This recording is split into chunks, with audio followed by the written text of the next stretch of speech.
Tonight, a first-hand account of the terrifying shark attacks on the Gulf coming from the teenage victim's sister. Lulu Gribben's twin sister Ellie was on the beach that day and watched her sister fight for her life.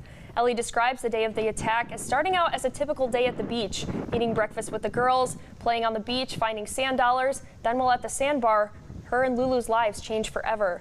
Ellie describing the moment she realized Lulu had been attacked, saying, "Instantly, I only see blood. The entire ocean is red, waves bringing blood closer. Then I see my sister screaming for help. I can see her arm without her hand. It was just a limb of flesh, blood, and muscle, no hand to be found." But as they pulled Lulu from the water, Ellie would see it wasn't just her sister's hand that was gone, but it was most of her leg. 2 doctors, a nurse, and an EMT miraculously were at the beach the day of the attack, immediately caring to Lulu as first responders arrived. But as her sister fought for her life, Ellie sat there by her side, holding her hand and head, saying, quote, "My mind went blank. It was just me and Lulu against the world. I reassured her that it would all be okay and that she was doing great. She tried to scream but was in so much pain, it only came out as a sad little sigh." Ellie wouldn't find out her sister lost most of her left leg until the next day. Now Lulu is recovering from the first of many of her surgeries, and her family says she's in good spirits. With this in mind, because not everyone can fish for sharks legally, experts say the population has exploded. Debbie Williams hitched a ride with Apex Shark Fishing Charters to see how large the population is within just 3 miles.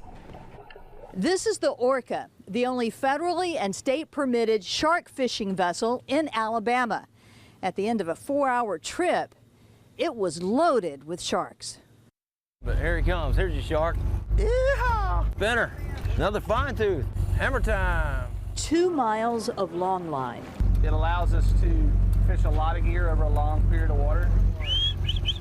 Come on, shark! 125 hooks that have soaked for about 2 hours. This is the only commercial shark fishing boat that does it full time here in Alabama. And there are a lot of sharks. The oversight that has kept the quotas down so low for so long, there's more than enough sharks to go around. Lou Childry with Apex Shark Charters says that is one of the reasons the shark population has exploded. You've seen a sharp increase in the population, increase on the beach just due to the lack of fishing pressure and the presence of people. So there's more time interaction between those people and the sharks that are there. There he is, coming up. This is prime time for sharks in these waters, the time of year when they migrate. There are 50 species of sharks in the Gulf of Mexico, more than 24 common along the Alabama coast, and some of those are protected. We return them back as unharmed as possible. During the summer, they fish 5 days a week, then head into federal fishing waters in the fall. And while they catch as many as the law allows, Childry says there are still plenty of sharks out there. They shouldn't be afraid of them. They should see them as both a resource and as a wonderful example of biology and ecology that we have here.